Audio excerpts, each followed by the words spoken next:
Thank you so much for everybody for being here tonight. My name is Derek Williams. I'm an admissions counselor here at Kelvin University, and I have the absolute privilege to be the host and kind of moderate tonight's parent session for all of you wonderful families. So just really appreciate everybody being here, taking time out of their busy evenings to just spend a little bit of time with us to get to know just a little bit more about Kelvin and just feel really well prepared heading into the summer and then ultimately the fall for your students and for your kids along the way. Tonight, we have a jam-packed hour. It's going to be a ton of fun, kind of being able to learn a few different aspects about Kelvin.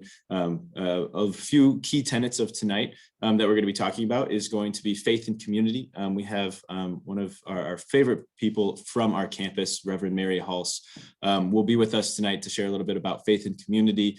We actually have someone I work very closely with, the director of admissions, Melissa, with us as well, who will be sharing just a little bit about getting ready for the next steps and taking those next steps to committing to Kelvin and being really well prepared for coming to Kelvin next fall as well. And then we have some wonderful members from our parent council as well to do a little Q&A at the end of tonight as well. So those are kind of the three big things that we're going to be accomplishing tonight. I'm really excited about it. As we're moving through tonight, you'll see a little Q&A function on the bottom of your screen. Always feel free to be dropping questions, comments in there, and we'll be taking a look at those as well. And we'll be revisiting those during that Q&A session at the end of the night as well. So again, that's just a little glimpse of kind of the direction we're going in. We're really glad that you're here and spending time with us. And we hope that this just inspires you to keep taking steps in the right direction with Kelvin, with your kids, and with your students to eventually get here in the fall. So really excited about that. Without further ado, I'm going to turn the floor over to Pastor Mary, and she's going to dive into faith and community here at Kelvin. Thank you very much. Thanks so much, Derek. And it is a delight for me to speak on behalf of a place that I love so much. And if you have questions about this, you're welcome to put them in the chat, or you can always email me at pastormary@calvin.edu. Let me tell you about the things that we enjoy working with in campus ministries. First, let me tell you our mission statement. Calvin University Campus Ministries seeks to create a vibrant culture of Christian faith and practice for students, staff, and faculty at Calvin University so that they can think deeply, act justly, and live wholeheartedly as Christ's agents of renewal in the world. The last half of that you should recognize. That's the university's mission statement, and we see ours as creating a culture where that mission statement can really come to life. So here are the three areas that we focus on in campus ministries. We do worship. Worship happens every day in the chapel. It happens in dorms. It happens on Sunday nights. We have discipleship opportunities for students, small group opportunities, one-on-one opportunities, mentoring, and pastoral care, which we are delighted to have a number of pastors locally who work with us in that, and I'll talk more about that in just a minute. But generally, these are the three areas of focus for me and my team. And whether those are local pastors or whether those are sophomore students who are serving as small group leaders, that's how we think about the team. Yes, agents of renewal. That's part of our reformed context, actually, which we get really excited about. At Calvin, we're about engaging the world, fearless engagement of the world as disciples of Jesus Christ. We believe that going out into the world as Christ's agents in all the fields helps us to renew God's creation as partners with him, as his covenant partners. And I can talk plenty more about that when we, if you want more on that. So let me tell you about worship. Steph, there we go. We have daily chapel. Chapel happens every day at 10 o'clock. All classes have a break for chapel. Everyone is welcome. We worship in different languages, styles, traditions. We have students from all over the world who come to Calvin. And so something that may be really familiar to your student may not be at all familiar to another student. We are learning that the song diet of our community is immense. And so what we try to do is create a song diet that we repeat, and so students come to know the songs together. I will say often there's a song in chapel that I don't know, and so I'm always learning. We want your student not only to be prepared to get a job anywhere in the world, which they will be able to, but also to be able to worship anywhere in the world. And so if they end up in Accra, Ghana, they can find a Pentecostal service and be totally comfortable there. Or if they're in New York City and they're in a tall steeple church that has very formal worship, they're able to worship through that and everything in between. So chapel's only 20 minutes. We can do a lot in 20 minutes. And we have a lot of student leaders. We have about 75 to 90 on our team as worship leaders. Those are instrumentalists, tech crew, singers, dancers, drama people, artists, graphic design. We use students in all kinds of ways. Our pastor of worship is Paul Ryan. Paul has been on the team at Calvin since, let's see, he's been here 17 years. And he has a master's of divinity from Calvin Seminary. His bachelor's is actually in opera. And he just completed his THM specializing in worship. He teaches worship at the college and the seminary as well. He hires every year 6 students to serve as worship apprentices. This is a part-time job you can get on campus to learn how to plan and lead worship, how to plan and lead rehearsals, how to arrange music, how to run a rehearsal, how to lead worship on all those different styles. So because chapel is optional, we encourage students to find a chapel buddy. And so maybe you've got class Monday, Wednesday, Friday at 9, and you can find someone in class who can be your chapel buddy, and you can go right after class. Or maybe there's somebody on your floor or your roommate, your suite mate, someone that you say, we'll meet here and sit together for chapel. And we find that this really helps a lot. If people have a habit and if they have a buddy. So a habit and a who really helps people get into chapel. So that is chapel. It's a lot of fun. This fall, we'll be having all campus communion services. These will happen once a month on Sunday evenings. And we're inviting students, staff, and faculty to all worship together. We are very excited about this. This is a change for us. Pre-pandemic, we had a service every Sunday night. And we're shifting that up for a couple of different reasons. One of them was we really are having more and more students get committed to local churches, which we love. And for a lot of them, they were involved in our worship and worship on a Sunday morning someplace. And that made for a very long day. We also know that when our Sunday evening service started 25 years ago, it was unusual for college students. It's not that unusual anymore, the style of worship there.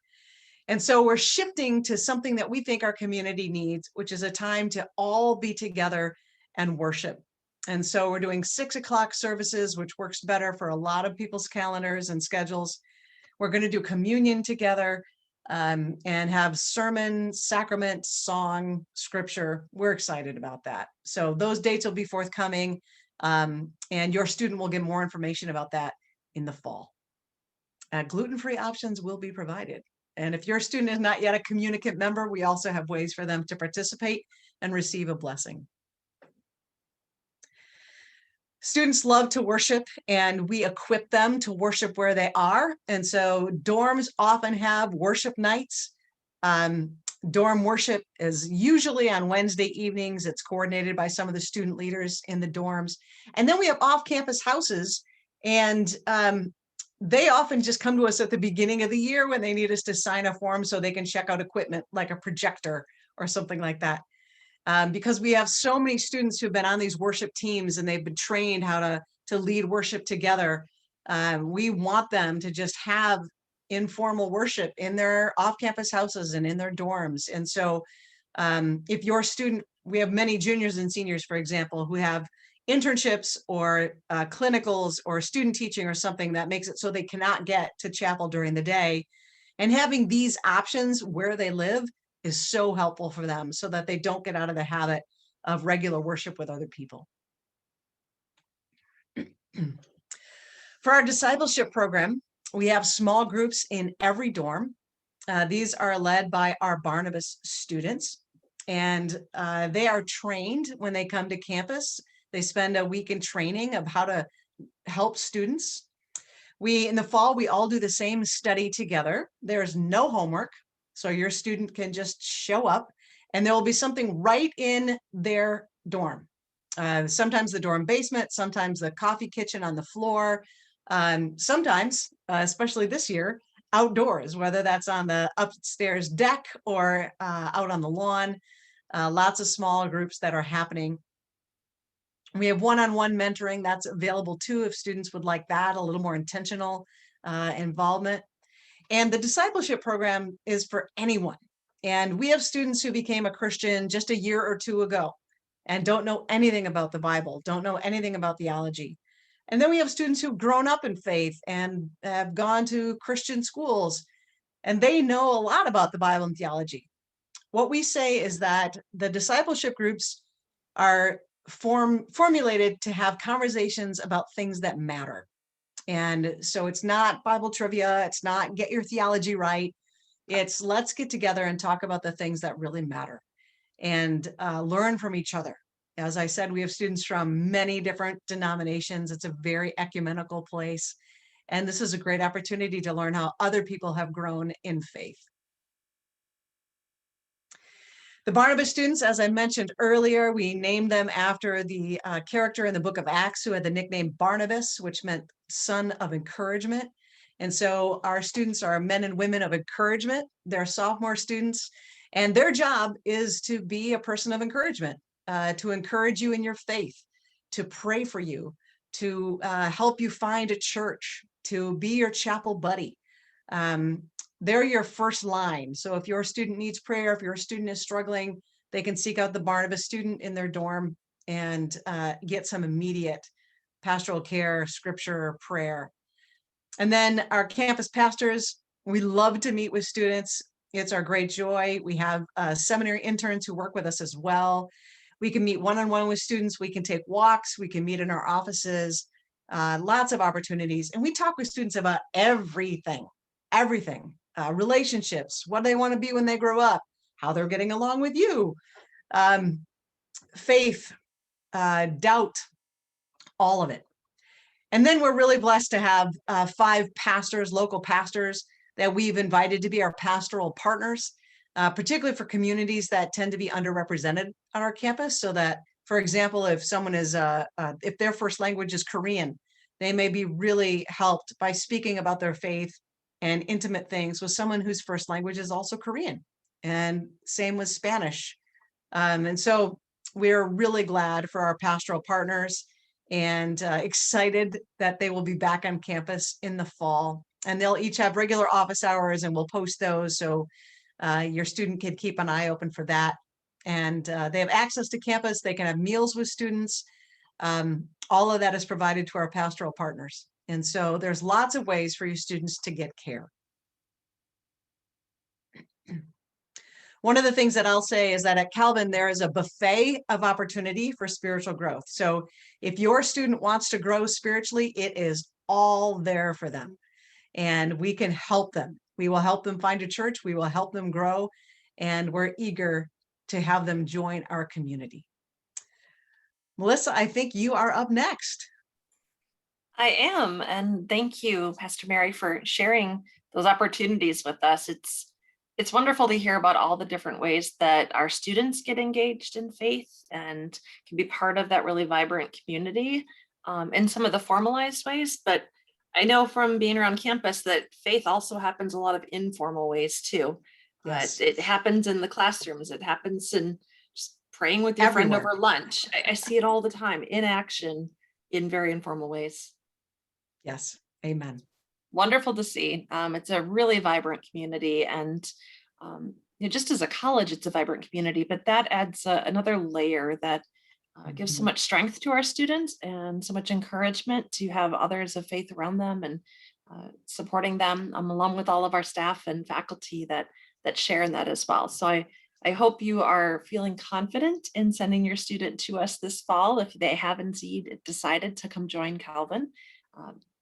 I hope you're feeling that confidence of having them grow in a very Christian environment that that really can wrap around them and support them as they go through a really tough but really exciting 4 years too. Many of you have already said yes to Calvin as a family, and we're really excited to welcome you to our family. We're also recognizing that some of you are still deciding. It is still decision time for many of you, and you have a lot of things still weighing on your mind. And we are here to support you no matter where you're at in that, whether that is an easy decision to make right now or something that you need a little bit more help with, or maybe you just need some resources as you settle into this new college life. I wish I could see you all to see kind of a raise of hands of how many of you are first-time parents here sending your kids to college. Some of you are kind of old hat at this and you've sent 2 or 3 or maybe more off to college. And even so, everyone from talking with parents in the past, everyone is unique and individual, and the college is different. So we are here to support you no matter where you're at or how many times you've done this before. If you're still needing some assistance, your admissions counselor is available to help you out in person and online throughout the spring and summer. We keep working. A lot of people wonder if admissions works all through the summer. We do. We're here. We're going to be here to support you. We're just an email or a phone call or a text away, but we are available, whether that's a tour of campus or sitting down one-on-one, or whether that's a virtual appointment. We'll also be offering some additional options this summer for students to chat one-on-one with each other virtually, and have some additional parent seminars perhaps coming up as well this spring to help you out with that transition time. So if you need anything, don't hesitate to ask us. No question is a dumb question.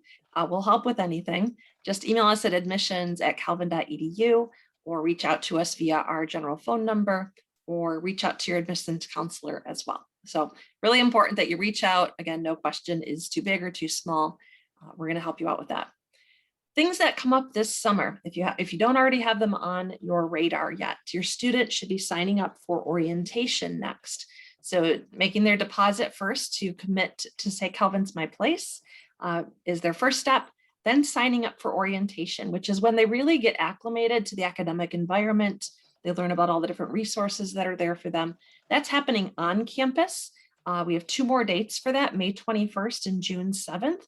I just looked at the registration numbers for those, and they are looking pretty full. They're pretty close to full. So if your student doesn't have their date picked yet, make sure they go online and do that really soon. There are online versions as well available for those of you that maybe aren't traveling quite yet, or it'd be easier or better to attend online. There are a lot of dates in early June for that. Move-in plans, start thinking ahead to the end of August time period. We have a couple of things that'll happen in August. One is some special events and orientation programs. You might have a student who's interested in doing wilderness orientation, which happens a couple of different times in August. Really cool experience for those that are not faint of heart and not afraid of having some bugs in their sleeping bags. We also have international orientation, which starts a little bit earlier. It gives them an early move-in option, as well as impact. Both of those are going to move in the 22nd or 23rd of August. So kind of mark those dates down.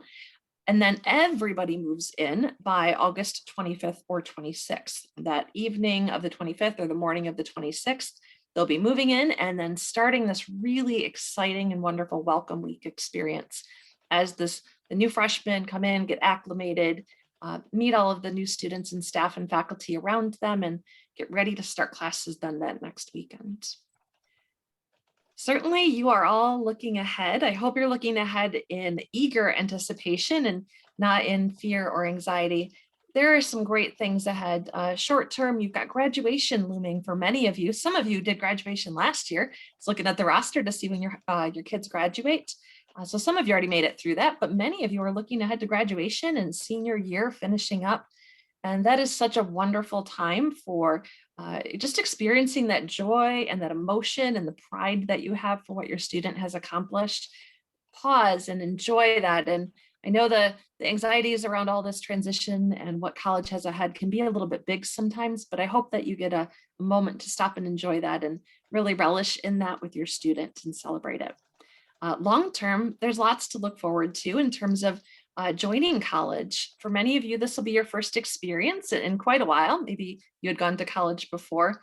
But you may find that there's new traditions to take advantage of now.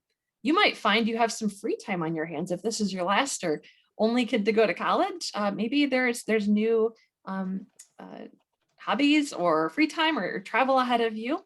So there's some good long-term things to look forward to too. And you're going to see your student really grow in confidence. You'll see them celebrate some successes, some independence. They're really taking their next step in their lifelong journey. And I'm hoping that you're seeing all the great ahead of that, because it really is a great time to see them grow and become independent and celebrate that you've done really well now preparing them for this next step. So you can put them in our hands and we'll take care of them from here, but you'll be right there supporting them along the way. And so here to talk about that support tonight and what their experiences have been like, we do have a handful of our parents who are current Calvin parents and part of our alumni council. And I'm going to turn the mic back over to Derek to introduce each of them. Thank you for the opportunity to talk with you tonight, and I'll be around for Q&A too.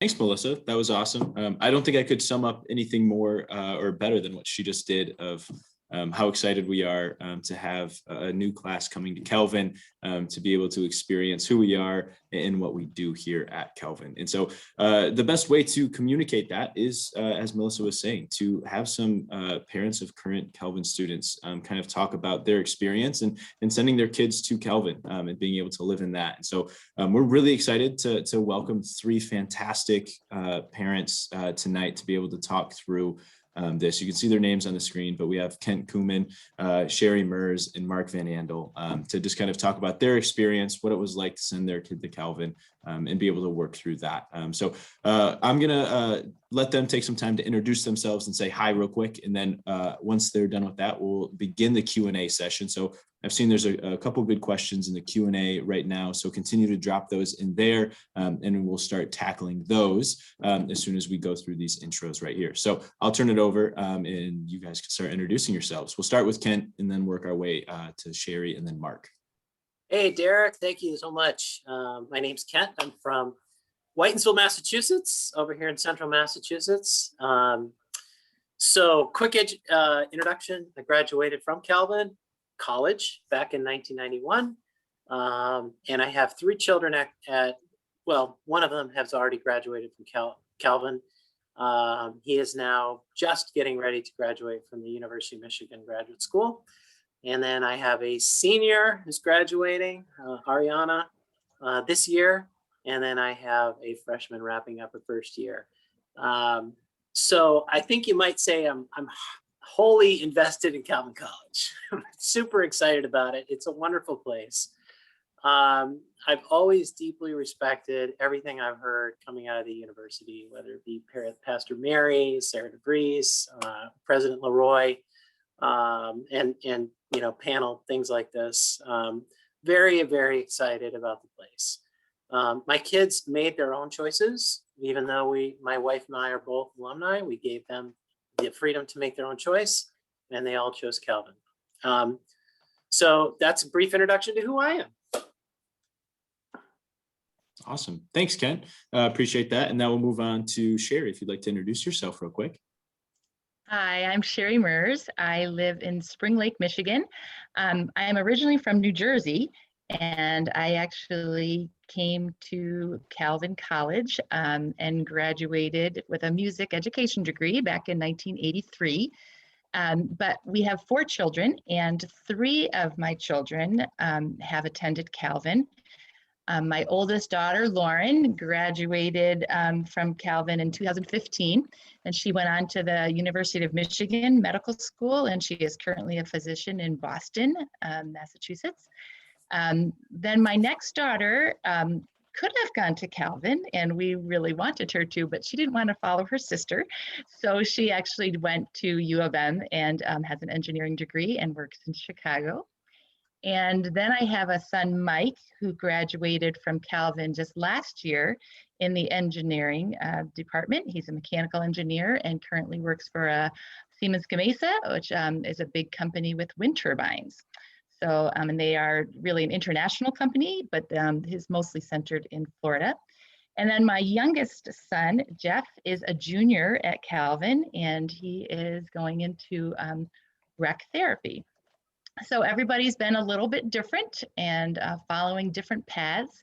But yeah, my husband is actually a U of M grad. And so we, had all of our kids went to either Calvin or U of M. So, but my husband has always said, like, if he wishes that he could have gone to Calvin back in the day, but just that really wasn't financially a possibility for him, but he loves it too. So he's really committed, and we have just seen wonderful things at Calvin, and kind of like Ken said, we really let all of our kids make their own decisions. And it was a little bit tricky, like especially with our oldest, who was very independent, that she did not want to go where I had gone.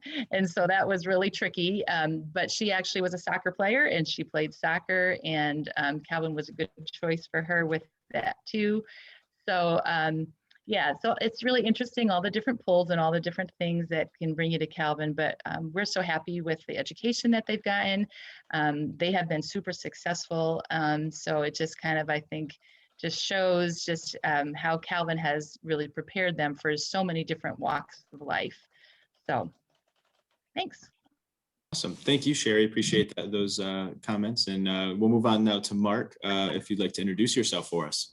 Sure. Good evening. My name is Mark Van Andel. I live in Detroit, Michigan, and I am a Calvin alum from 1997. And I studied communications with a minor in journalism while I was at Calvin. And my son, Jameson, is now a sophomore at Calvin. He's studying philosophy, political science, and economics. And I have two other sons. One is 17 and one is 15, who are my 17-year-old is starting his search for university right now. So I'm thankful for my Calvin education. I'm thankful for Jameson's experience at Calvin thus far. And I'm excited to be able to interact with you guys tonight on some questions that you might have about Calvin. Great. Well, thank you for that. So as you can see, everybody, we have some experts on Calvin, and just more than that, we have some people that really care about this community and our school and the people that are coming here. So I actually kind of have the first question that I would love to hear from you three. We've all kind of hinted at it so far a little bit of when your students or when your children would come here and have some great experiences, but I would love to kind of hear a specific example of what's one of your child's favorite faith experiences here at Calvin that they came home and were able to share to the family. So I would love to start with that question and hear from a parent's perspective of a couple instances of some really good faith interaction here at Calvin. So whoever would like to run away with that one first. Go. My son, Mike, I would say just was really vocal about like his experiences. He is an engineer, but he's also a gifted musician, and he was able to sing in cappella at Calvin. And I think even having that outlet and really being able to worship, even with his singing, was really significant for him. And I also, being on the parent council, had different opportunities to go to chapel, and I just loved it. Like every time I would go, and you're like looking in Mike's 6'5", so it was really easy for me to see him across the room, but just watching him and his friends just really worship and just be so into the singing, like on those Friday chapels, was just so amazing. And he was able to be a Barnabas leader in the dorms. And, I went to Calvin a long time ago, and I love Calvin, but I'm here to tell you the inspiration that I see now and the depth of faith formation is significantly different from when I was there. And I just love that about Calvin, and how I really see the kids so invested and just really there to just to ask tough questions, like Mary was saying before. That's great, and they do. And my kids are kind of debaters, and my kids have questioned things, and yet I always felt like it was a really safe place to do that.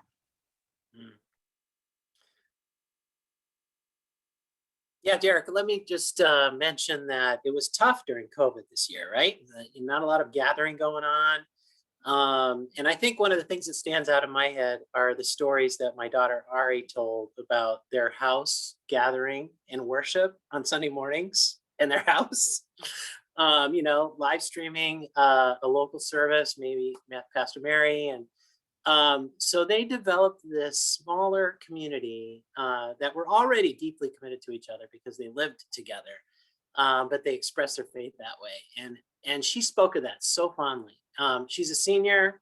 She learned to model that throughout the years at Calvin. And then she began to, with her fellow students, express it on their own, which is great. So that was really kind of an exciting highlight for me. My son Jameson has been on the audiovisual team for chapel, or he did last year as a freshman. And then he's also gotten the chance to participate in a local church, Madison North. It's been a good experience for him to engage.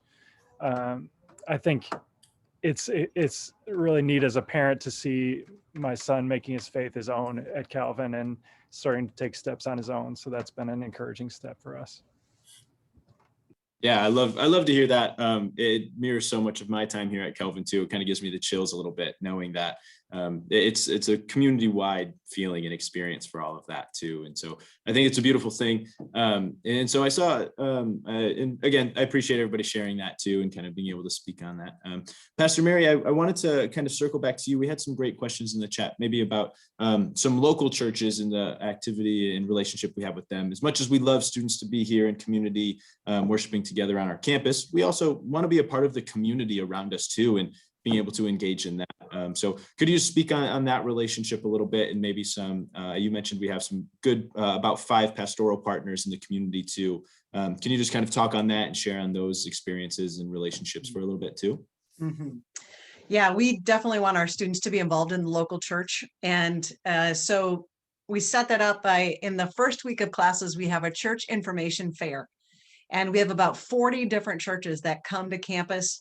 They set up tables, depending on the weather. It's either in the Commons lawn or it's in the field house. And they invite students to come. And it's all kinds of churches. Some are within walking distance. And if they're not, they'll talk about sending cars or vans to come and pick up students. Some of them have once a month breakfasts for college students. Some of them have intentional small groups for college students. And so we really want students to get involved in local churches. And of course, that's been a challenge for all of us this year. But we look forward to having the church information fair in the fall and getting our students back into local congregations and serving that way. One of our pastoral partners, we have a church that actually worships on campus, which is Woodlawn Christian Reformed Church. They worship in our chapel under normal circumstances. And then Living Water, which is one of our pastoral partners, David Sung, an intentionally international church. They worship right across the street in the Woodlawn Ministry Center. And so those are right here within walking distance. Pastor Darrell Delaney is of the Madison Square community. He's another of our pastoral partners. He does a great ministry, particularly with African-American young men. We're really grateful for that. Moonbae Kim is our pastoral partner. And a lot of the first-gen Korean students find Korean Grace to be a great church for them. All the wonderful Korean families host them for this.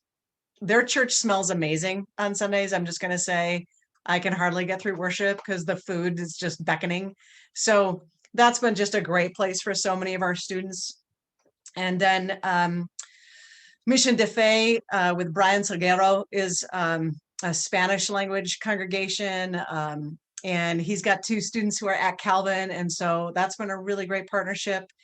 And let's see, who am I missing? Daryl? Dave? Yeah. No, that's it for now. That's it for now. We may be expanding, but we really wanted to be intentional of creating space and contact for students of underrepresented populations, particularly ethnic populations and different language populations. So our Bible studies are often translated into Korean and Spanish as well. And so those population groups can study the Bible in their heart language, which we know is so important. Is that helpful, Derek? Is there more that okay. No, I think that's great. I think it just paints a really good picture of the ways that we can be together here on our campus, but also how important it is to be in the community around us as well, and how Calvin is intentional in building those relationships. It's not just, hey, go out and find a home church. It's we're walking and living through this together. I think that's a great way to paint that picture. So I appreciate that answer. And so the direction I kind of want to move in now is I want to throw it back to our parents here. Is Melissa kind of mentioned it earlier as well, as much as our faith happens inside of chapel and our worship and being in our local communities, but it's also within the everyday, being in the dorm rooms, going out and hanging out with your friends around campus. And so a question I want to ask the parents is, what are some ways that you saw your children getting involved at Calvin? What are ways that they got connected? What are ways they started to really build those lifelong relationships that would then carry also into chapel, but then also into their daily lives as well? Well, there's a pile of ways. My son was a runner, and he was deeply committed to his cross-country team and formed a real deep community with that group of people, both faith community, just a challenge of running and discipline. My daughter's a communications major and just all over the map, has developed so many different ways of, friendships with her group of people.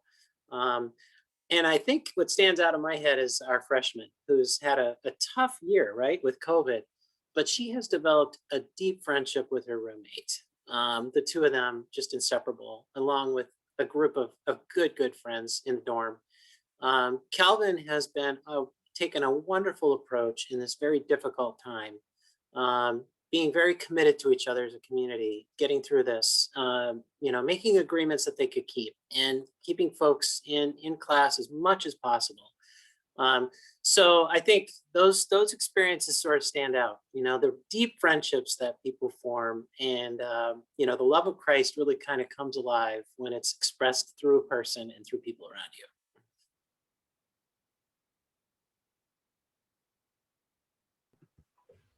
I would add that my son has experienced really an appreciation with the professors that he's had and their integration of faith with their disciplines.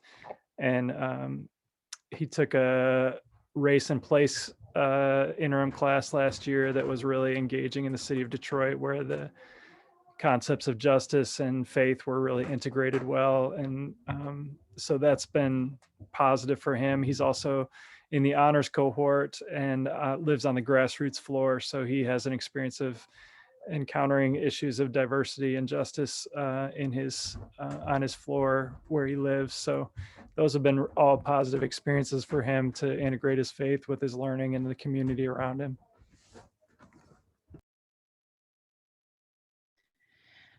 I would just say that my first three children are super social and had all sorts of good friends and sports friends. And my son Mike ended up living off campus in a duplex that all 8 of them were friends. So it was really just like one big happy house. But now my youngest, who is at Calvin currently, he struggles a lot more.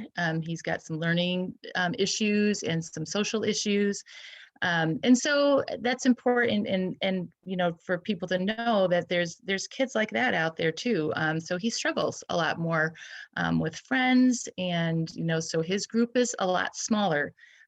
He's quite involved with, he works for Calvin and taking stats. He's just a sports fanatic. So that's been a great outlet for him and a great job for him. And he's actually met some of his best friends just with other kids that do the same thing. So for me, a lot of times, I could tend to worry about him a lot more than, maybe the other kids, the more normal kids, the more, just out there kids. But I also know that I feel safe in a way. I know there's help for him there. I know there's friends. I know there's people. He can tend to be a real loner. And so COVID has been really hard. But yet, you just have to keep kind of touching base with them. And, I'm always like, oh, yay, when he talks about doing something with some friends. So, I think people care. I know that the RAs are there, they care. I know that he does live on campus. And so I think that's a good thing, especially like during COVID. That's been a really good thing.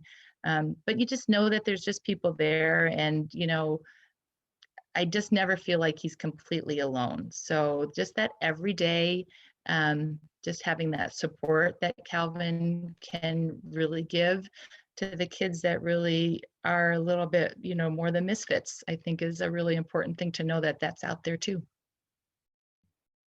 Yeah, so important to know. So I appreciate everybody being able to share in that. The next direction I'd like to keep pushing us in a little bit is, Mark, you kind of hinted at this a little bit with the faith in academics here. Kelvin, for so long, I'm sure from when everybody was here at Kelvin, that's been a huge through line, is we love to integrate our faith and our academics together. It's so important to us. And so I would love to just hear a little bit about, again, from a parent's perspective, or even Pastor Mary as our campus pastor interacting with our faculty members as well.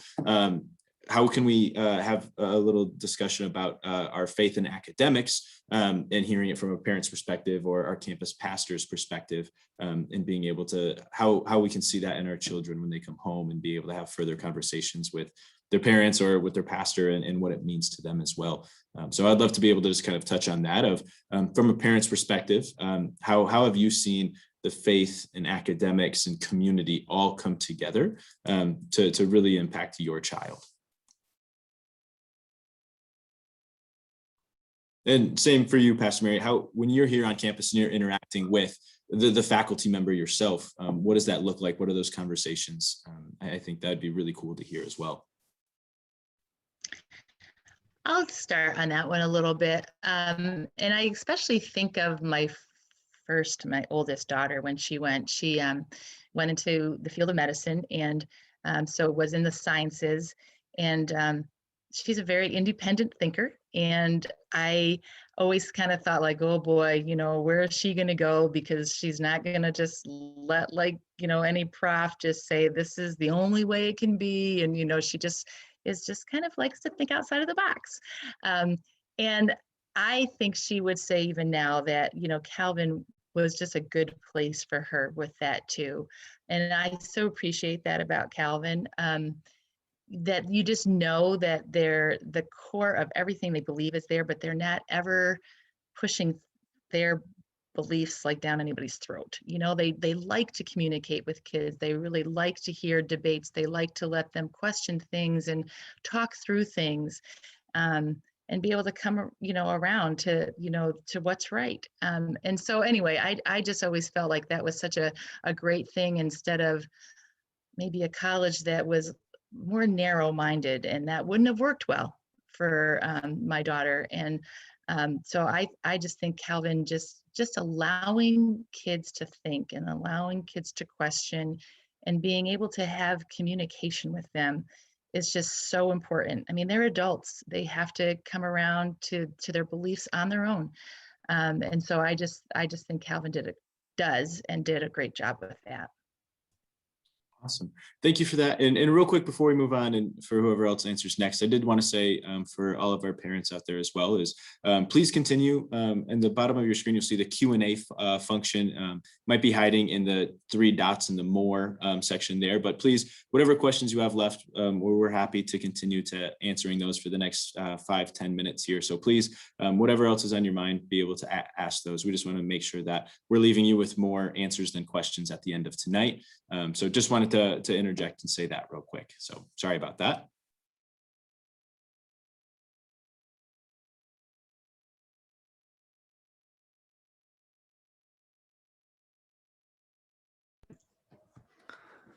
I think one of the unfortunate blessings was having our son come home in March last year and continue his education online from home through the spring semester. But the beauty of that was engaging in conversations around the dinner table and seeing how he was thinking through faith and the application of that with his classes, and hearing how his professors really cared about him. That's why he chose Calvin ultimately, was because of the small class sizes and the ability to have relationships with his professors.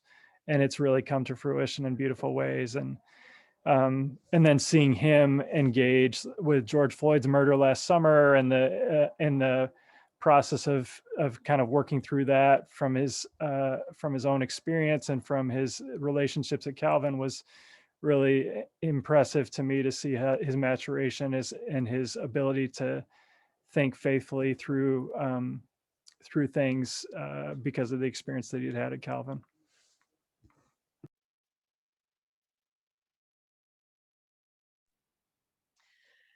So the structure of Reformed theology is creation, fall, redemption, restoration. And your child can't get through Calvin without understanding that rubric, because everything is taught from that. So, for example, we have a computer science professor, and he talks about writing beautiful code as a way of moving toward restoration. That when we have these little moments where we make something beautiful and it allows something to function as it should, that's a moment of restoration. And we have I have a faculty women's Bible study that I say we should sell tickets to, because it is so awesome. I take notes. And so I'll hear one of my friends who teaches English, and she'll talk about how in a lit class, her opening devotions once a week are a hymn from the era that they're studying. And they look at the language of that hymn text, for example. And that's one way that she integrates it. I'll have my friend who teaches psychology talk about the brokenness of emotional lives, and how we believe in a Jesus who not only heals us physically, but heals us emotionally. And that she's really explicit about that in the classroom. I'll have my friend who teaches philosophy talk about virtues and vices, and in such a way that you want to get rid of the vices and really live into the virtues, and you don't feel guilty about it. And that's because that's her area of specialty. And so what I see in my Bible study is how actually their disciplines interact with Scripture, because that's the lens they're looking for. And then when students get the opposite, right, they get how all of that bleeds into their discipline. So whether they're teaching mathematics or music or computer science or film, this whole idea that God created the world beautiful and good, that it fell into sin through human disobedience, that Jesus Christ redeemed it, and that Jesus will restore it someday, that's the foundation under everything that's taught at Calvin.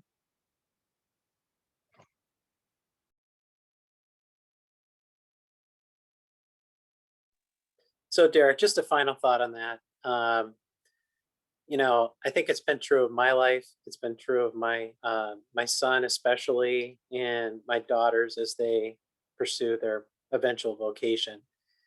They're not just going to get a job, right?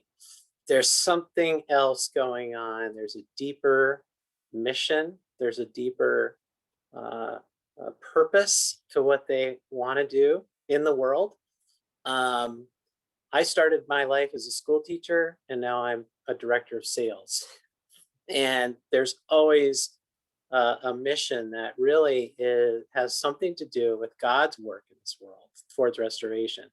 So I think that kids, if you're sitting here wondering whether or not this place is right for you, parents, if you're wondering if it's right for your kid, they're going to leave Calvin with a sense that there's something deeper, bigger than themselves, and a deeper purpose to their life. No, I appreciate that from everybody. I don't think we could have a better conversation about that from what we just did, and being able to see that from all the different perspectives. But for me, being a recent college graduate, I almost wish I was able to go back and be a freshman again, and start over and be able to live into these things kind of being on the back end. So I'm really excited for all of these students and the potential that they have to continue to come here to Calvin and learn. and take part in that's something deeper that Kent was just talking about, and being able to sit around the dinner table and have those conversations, and being able to live into that with my family, my community, and everybody around me as well. And that's something that's incredibly important to Calvin as a whole. I think that's fantastic. It feels great to be able to listen to all of that from everybody here. The very last question that I do want to be able to ask and hear from the parents here that has come up a few times is Sherry kind of mentioned it a little bit with your son that was a little bit more introverted, and how did they kind of go about getting connected? Was that something that they kind of had to move through that introversion, or were there some special ways that they got connected around Calvin into being able to move through either a mentorship program, or how were they able to find friends and get connected with that as well? So that's something that I just want to end on. I saw a few of those questions pop up between the chat and the Q&A, and so just kind of want to round out there. So any parent can hop in, but I know Sherry, you spoke on that just a little bit, so would love to just kind of hear the dichotomy with that. Yeah, it's not easy. I won't make it light. And it is hard. Calvin's not like his freshman year, he did have a roommate, so that really helps. I mean, just dorm life in general, I think helps. He actually knew his RA, which was a God thing. I think that was good because he just knew a little bit about his personality, and so I think that helped a lot. He got really involved. Surprisingly, I was surprised in a good way that how involved he got with all the dorm activities. He would do all the activities. He's one of those kind of kids. It's like, oh, that's what we're doing. Okay. And then he just goes and does it. And there'd be many times that I'd say, oh, that's great. Like, were a lot of kids there? And he'd go, no, but he would just go do all the activities that were there. He likes to play sports and stuff too, not as much as he likes to watch them, but we really tried to convince him to do more, like with intramurals, and just getting, kind of moving outside of that comfort zone that didn't work great for him. Now, if somebody asked him to do it, they would. Again, I would say the dorm life itself was huge. Just having activities throughout the dorms, or doing things with the sister dorm, and doing stuff like that. That's really what kind of got him. Now he's a junior and he does live over in the apartments, which again is still ideal, just because there's always just the other people really around. COVID has been very negative for someone like him. Again, though, his work at Calvin and doing something that he really enjoys, that helped a lot too. So I would say coming into Calvin and just getting involved with the dorm stuff, just really encouraging them to just like, oh, is there activities that they're doing? Oh, is there a movie you can go to? Oh, just stuff like that, and just making sure that they are aware of the things that are being offered on their dorm was probably the best thing. Thanks for sharing that. I really appreciate that, and hopefully was able to answer a few of those questions there that were lingering from a few parents that put that in there. So with that, we're just kind of getting close to 8 o'clock here, kind of coming up on our time. And so I don't see too many questions floating out there that we haven't taken care of. So I think we can start wrapping it up a little bit. And so it's been an absolute pleasure to be here and to be able to have this discussion, to be able to moderate that, and to help this conversation flow in the right direction. And so again, we would absolutely love to see your child here at Calvin coming this fall. We're all behind this together, and we just want to continue to pull in the same direction. And as one of my favorite professors here at Calvin says when he sits down with incoming students, is when you come to Calvin, you want to come to Calvin because you want to be changed to go out and change the world. If you don't think that, you're selling yourself short. And so we want you to come to Calvin to be changed so that you can go out and change as well, just like these lights are changing in this room for me. And so We'll finish off right here, but real quick, as these lights don't want to turn on, I just want to say thank you to all of our parent panels, to Pastor Mary, to Melissa, and to everybody else behind the scenes, and then to all the parents as well. We really appreciate you being here. If you can still see my face, I appreciate that. And so just want to say thanks to all of our parents, Pastor Mary and Melissa, and then for everybody joining us as well. It's been a fantastic night. If there are any other questions, always feel free to reach out to us. Again, your child has a counselor specifically assigned to them that we would love to continue to work with as well, as we're moving through this spring, the summer, and then down the road into the fall as well. So again, thanks for taking time out of your busy evening, and we look forward to having a further conversation with you in the future as well. Thanks. Thanks, everybody.